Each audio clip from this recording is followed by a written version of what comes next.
अगले दिन जैसा तय हुआ था, मैं और स्टैमफोर्ड 221 बी बेकर स्ट्रीट पहुंचे। यह वही जगह थी जिसके बारे में शर्लॉक होम्स ने बात की।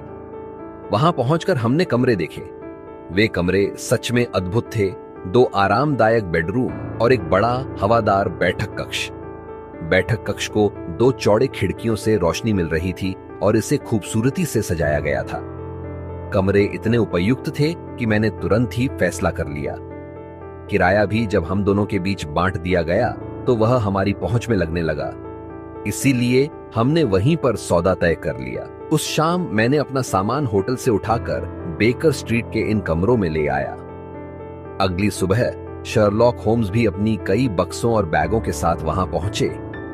पहले 2 दिन हम दोनों अपने सामान को व्यवस्थित करने और उसे सही तरीके से सजाने में व्यस्त रहे। जब यह सब हो गया तो हमने अपनी नई जगह पर खुद को ढालना शुरू किया। शर्लॉक होम्स के साथ रहना आश्चर्यजनक रूप से आसान था। वह अपने तरीकों में शांत और अपने नियमों में सख्त थे। वह कभी रात को 10 बजे के बाद जागते नहीं थे और हर सुबह जब तक मैं जागता वह पहले ही नाश्ता कर चुका होता और बाहर निकल चुका होता। कभी कभी वह पूरे दिन रासायनिक प्रयोगशाला में बिताते तो कभी डिसेक्टिंग रूम में, और कुछ दिनों में वह लंबी सैर पर चले जाते। अक्सर शहर के उन हिस्सों में जो सबसे कमजोर और खतरनाक माने जाते थे। उनकी कार्य करने की ऊर्जा अभूतपूर्व थी। जब उनका काम का मूड आता तो वे थकावट भूल जाते, लेकिन कभी कभी उनके व्यवहार में अचानक बदलाव आ जाता। ऐसे समय में वह बैठक कक्ष के सोफे पर दिन भर पड़े रहते, बिना कोई शब्द कहे या कोई हरकत किए। उनकी ऐसी हालत में उनके चेहरे पर एक सपने जैसा कालीपन लिए भाव होता था। यह देखकर कभी कभी मुझे लगता कि शायद वह किसी नशीले पदार्थ के आदी हैं, लेकिन उनकी पूरी जिंदगी की साफ सुथरी आदतों और संयम को देखकर यह विचार तुरंत खारिज हो जाता। जैसे जैसे हफ्ते बीतते गए मेरी जिज्ञासा और रुचि उनके प्रति और बढ़ती गई। होम्स की शख्सियत का आकर्षण। होम्स का व्यक्तित्व इतना अनोखा था कि कोई भी साधारण व्यक्ति भी उसे देखकर प्रभावित हो सकता था। वह 6 फुट से थोड़ा ज्यादा लंबे थे और इतने दुबले पतले कि और भी लंबे लगते थे।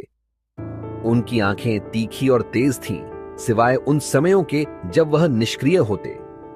उनकी नुकीली बाज जैसी नाक उनके चेहरे को सतर्क और निर्णायक बनाती थी। उनकी ठोड़ी उभरी हुई और चौकोर थी, जो उनके दृढ़ संकल्प को दर्शाती थी। उनके हाथों पर अक्सर स्याही के दाग और रासायनिक धब्बे होते थे, और फिर भी उनके पास इतनी अद्भुत बारीकी से चीजों को संभालने की कला थी जिसे देखकर मैं चकित रह जाता। जब मैंने उन्हें अपने नाजुक वैज्ञानिक उपकरणों के साथ काम करते देखा तो मैं उनकी इस विशेषता से बहुत प्रभावित हुआ। शर्लॉक होम्स के व्यक्तित्व में जितनी गहराई थी उतनी ही रहस्यमयी उनकी दिनचर्या भी थी। उनकी उंगलियां, जो अक्सर रसायनों के धब्बों से सनी रहती थीं, अद्भुत निपुणता से उनके नाजुक वैज्ञानिक उपकरणों को संभालती थीं। मैंने कई बार उन्हें इन उपकरणों के साथ काम करते देखा और हर बार उनकी विशेषज्ञता ने मुझे चकित कर दिया। उनका यह गुण मुझे और अधिक उत्सुक करता था। एक साधारण इंसान की तरह मैं अक्सर उनकी चुप्पी को तोड़ने और उनके रहस्यों को जानने की कोशिश करता था, लेकिन हर बार उनकी स्वाभाविक झिंक मुझे रोक देती। उन दिनों मेरी जिंदगी भी खाली और नीरस थी। मेरी सेहत इतनी खराब थी कि मैं केवल तभी बाहर जा सकता था जब मौसम अनुकूल हो। मेरे पास न कोई करीबी दोस्त था और न ही कोई ऐसा व्यक्ति जो मेरी इस एकरस दिनचर्या को तोड़ सके। इन परिस्थितियों में मेरे लिए शर्लॉक होम्स का यह रहस्यमय व्यक्तित्व जैसे एक नई पहेली बन गया था। मुझे उनके बारे में जानने की बेचैनी थी। उनका हर कार्य, हर शब्द और उनकी हर चुप्पी एक कहानी कहती थी। एक दिन मैंने उनसे पूछा, क्या आप मेडिसिन पढ़ रहे हैं? उन्होंने तुरंत जवाब दिया, नहीं। यह उत्तर स्टैमफोर्ड की राय की पुष्टि करता था, लेकिन यह भी स्पष्ट था कि वह किसी विषय पर गंभीर अध्ययन कर रहे थे। उनकी जानकारी कुछ हद तक विचित्र थी, लेकिन इतनी सटीक और गहरी थी कि अक्सर उनके अवलोकन मुझे चकित कर देते थे। असामान्य ज्ञान और अज्ञानता। शर्लॉक होम्स का ज्ञान उतना ही अद्भुत था जितना कि उनका अज्ञान। जब मैंने उनसे प्रसिद्ध लेखक थॉमस कार्लाइल का नाम लिया तो उन्होंने मासूमियत से पूछा, ये कौन है और इन्होंने क्या किया है? मैंने यह सोचकर अपना सिर झुका लिया कि शायद वह मजाक कर रहे हैं, लेकिन सबसे बड़ी हैरानी तब हुई जब मुझे यह पता चला कि वह कोपरनिकस सिद्धांत और सौरमंडल के बारे में कुछ नहीं जानते। यह तो हर शिक्षित व्यक्ति जानता है कि पृथ्वी सूर्य के चारों ओर घूमती है, लेकिन शर्लॉक होम्स वह इस बात से पूरी तरह अनजान थे। जब मेरी हैरानी मेरे चेहरे पर स्पष्ट दिखने लगी तो वह मुस्कुराए और बोले, आप हैरान लग रहे हैं। मैंने कहा, हाँ, मुझे समझ नहीं आ रहा कि आप यह कैसे नहीं जानते। उन्होंने गहरी गंभीरता से कहा, अब जब मैं यह जानता हूं तो मैं इसे जल्द से जल्द भूलने की कोशिश करूंगा। भूलने की कोशिश करेंगे? मैंने आश्चर्यचकित होकर पूछा। उन्होंने समझाया, देखो, मैं मानता हूं कि इंसान का दिमाग एक छोटी सी खाली अटारी की तरह है। उसमें वही चीजें रखनी चाहिए जो जरूरी हों।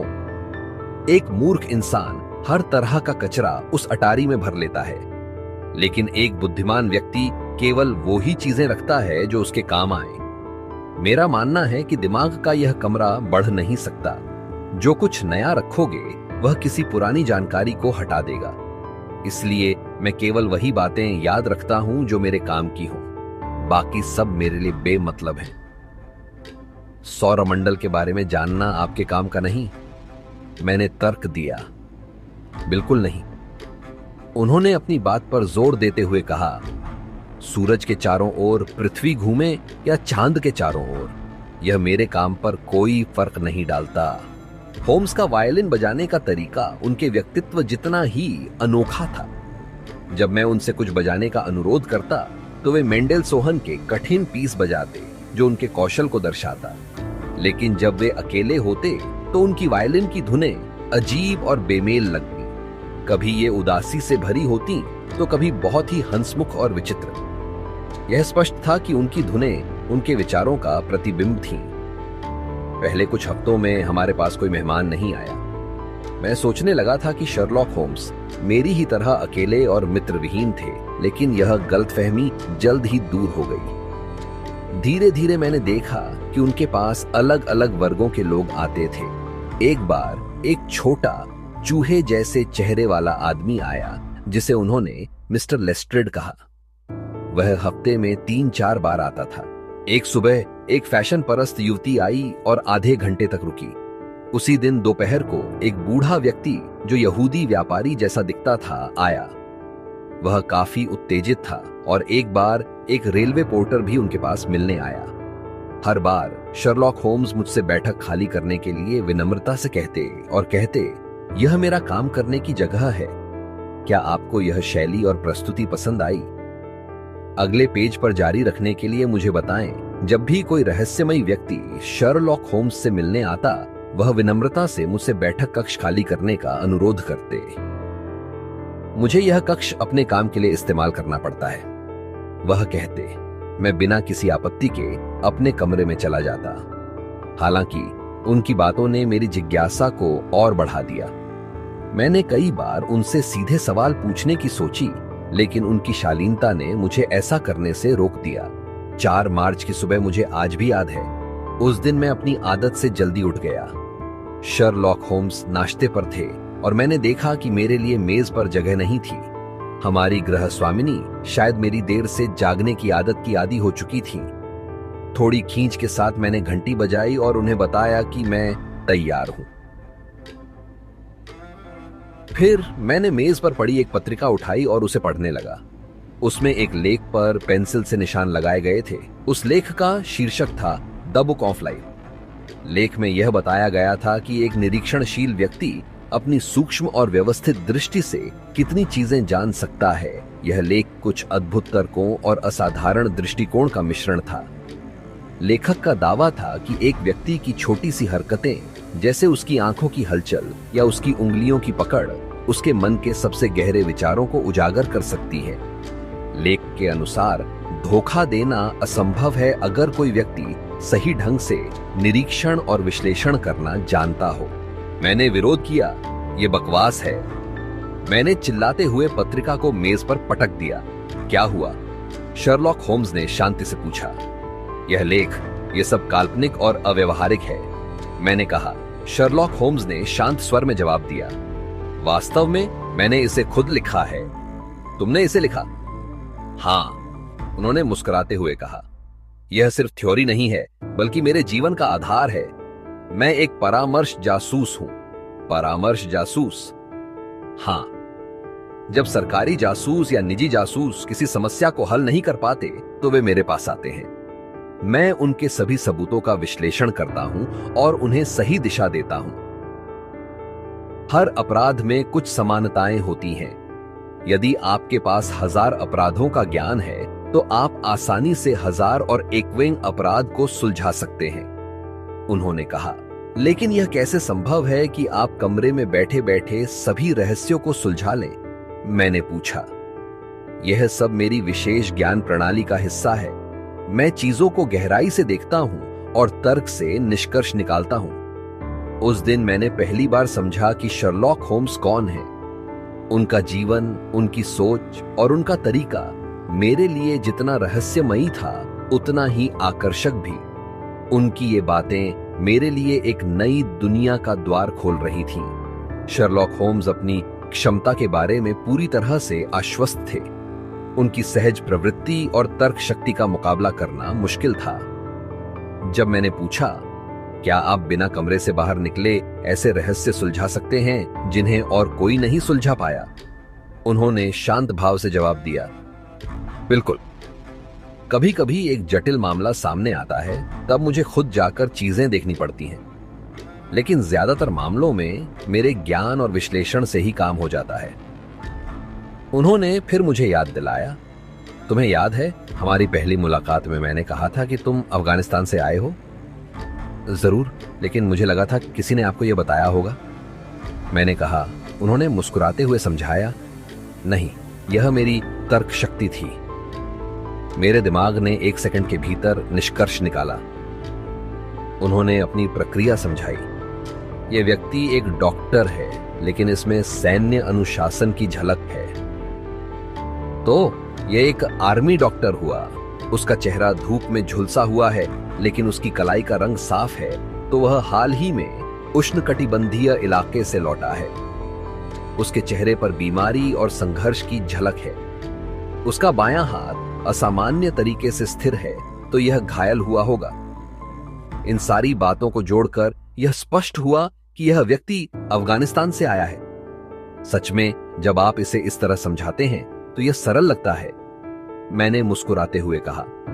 जब मैंने शर्लॉक होम्स की तुलना एडगर एलन पो के पात्र डुपिन से की, तो उन्होंने तुरंत असहमति जताई। डुपिन, वह बहुत साधारण था। उसकी तरीकों में दिखावा था और गहराई की कमी थी। फिर मैंने उनसे पूछा, क्या गाबोरियो के लेकॉक आपके अनुसार एक अच्छा जासूस है? होम्स ने व्यंग्यात्मक लहजे में कहा, लेकॉक? वह तो बिल्कुल अयोग्य था। उसमें सिर्फ ऊर्जा थी जो उसका एकमात्र अच्छा गुण था। उसकी किताबें तो पाठ्य पुस्तक के रूप में इस्तेमाल होनी चाहिए, ताकि नए जासूस जान सकें कि क्या नहीं करना चाहिए। होम्स की बातचीत ने मुझे झकझोर दिया। वह खुद को अपनी कला का सर्वश्रेष्ठ मानते थे, लेकिन उनकी निराशा भी स्पष्ट थी। इन दिनों अपराध और अपराधी लगभग खत्म हो चुके हैं। ब्रेन का क्या फायदा जब कोई चुनौती ही ना हो? मैं जानता हूं कि मेरी प्रतिभा मुझे प्रसिद्धि दिला सकती है, लेकिन जब अपराधी इतने साधारण हैं कि स्कॉटलैंड यार्ड भी उन्हें सुलझा लेता है, तो मेरी काबिलियत का क्या महत्व? उनकी आत्मशक्ति के साथ साथ उनकी थोड़ी अहंकारपूर्ण शैली मुझे चुभने लगी। मैंने खिड़की से बाहर देखा और सोचा, यह व्यक्ति निश्चित रूप से बहुत बुद्धिमान है, लेकिन उसकी आत्ममुग्धता असहनीय है। शर्लॉक होम्स की रहस्यमय भविष्यवाणी। मैं अब भी उनकी बातचीत की शैली से खिन्न था। उनका आत्ममुग्ध रवैया मेरे धैर्य की परीक्षा ले रहा था। मैंने बातचीत का विषय बदलने का निश्चय किया। मुझे यह जानने की उत्सुकता है कि वह आदमी क्या ढूंढ रहा है, मैंने कहा। खिड़की से बाहर देखते हुए सड़क के दूसरी ओर एक मजबूत कद काठी वाला व्यक्ति धीरे धीरे चल रहा था, जो नंबरों को ध्यान से देख रहा था। उसके हाथ में एक बड़ा नीला लिफाफा था, जिससे यह साफ लग रहा था कि वह किसी संदेश का वाहक है। तुम्हारा मतलब रॉयल मरीन का रिटायर्ड सार्जेंट है? शर्लॉक होम्स ने बड़ी सहजता से कहा। यह घमंड की पराकाष्ठा है, मैंने मन ही मन सोचा। वह जानता है कि मैं उसकी इस बात को जांच नहीं सकता। मेरे मन में यह विचार अभी खत्म भी नहीं हुआ था कि वह आदमी जिसे हम देख रहे थे अचानक हमारे घर का नंबर देखकर उत्साहित हो गया। उसने सड़क पार की और तेज कदमों से दरवाजे की ओर बढ़ा। एक जोरदार दस्तक के साथ उसकी गहरी आवाज और भारी कदमों की आहट ने कमरे की खामोशी को तोड़ दिया। श्रीमान शर्लॉक होम्स के लिए, उसने कमरे में आते ही कहा और लिफाफा मेरे दोस्त को थमा दिया। ये मेरे लिए शर्लॉक होम्स के आत्ममुग्ध रवैये को चुनौती देने का एक अच्छा मौका था। क्या मैं जान सकता हूं आपके पेशे के बारे में? मैंने बड़ी नम्रता से पूछा। कमिश्नर सर, उसने कड़क आवाज में जवाब दिया। यूनिफॉर्म रिपेयर में है? और पहले? मैंने जानबूझकर शर्लॉक होम्स की ओर तिरछी नजर डालते हुए पूछा। रॉयल मरीन लाइट इन्फेंट्री का सार्जेंट सर। उसने एड़ी जोड़ते हुए सलामी दी और वहां से चला गया। मैंने शर्लॉक होम्स की ओर देखा। उसकी आंखों में हल्की मुस्कान थी जो उसकी अद्वितीय क्षमता की पुष्टि कर रही थी, लेकिन मैं अब भी समझ नहीं पा रहा था कि वह कैसे इतनी सटीक भविष्यवाणी कर सकते थे। होम्स ने लिफाफा खोला और उसके अंदर रखे दस्तावेज को ध्यान से पढ़ने लगा। उसकी भौहें तन गईं और उसके चेहरे पर एक गंभीरता छा गई। यह दिलचस्प है, उन्होंने धीमे स्वर में कहा। क्या हुआ? मैंने उत्सुकता से पूछा। अगर मैं सही हूं तो यह मामला हमें एक ऐसे खतरे की ओर ले जाएगा जिसकी कल्पना भी नहीं की जा सकती, उन्होंने उत्तर दिया। कमरे में सन्नाटा था। मैं उनके शब्दों के मायने समझने की कोशिश कर रहा था। तो ये क्या है? मैंने दोबारा पूछा। इसके बारे में हम कल बात करेंगे, होम्स ने कहा और वह दस्तावेज को बंद कर अपने कोट की जेब में रख लिया। क्या यह मामला सच में उतना खतरनाक है जितना शर्लॉक होम्स कह रहे हैं? कौन था वह व्यक्ति जो यह पत्र लेकर आया था और इस दस्तावेज में ऐसा क्या लिखा था जिसने होम्स को गंभीर कर दिया? जाने के लिए देखना ना भूलें अगले एपिसोड में